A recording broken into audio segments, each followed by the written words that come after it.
কাতারে বাংলাদেশ দূতাবাস ও Bangladesh school and কলেজের আয়োজনে অনুষ্ঠিত হয়েছে 4 দিনব্যাপী বিজয় মেলা ও বাংলাদেশ ট্রেড ফেয়ার। এতে অংশ নেয় 50টিরও বেশি প্রতিষ্ঠান।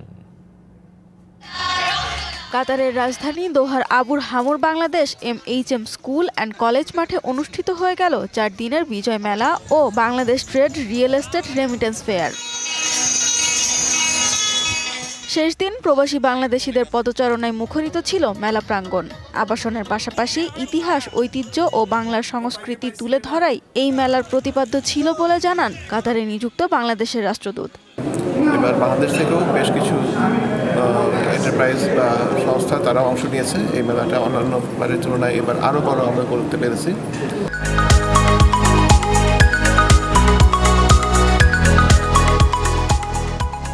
এবং সেখানে শুধু 4 দিন ধরে শুধু যে মেলা তা না, এই 4 দিনে কিন্তু আমাদের বাংলাদেশের ঐতিহ্য এবং সাংস্কৃতিক বিষয়ক বিভিন্ন পরিবেশনাও আমাদের হয়েছে।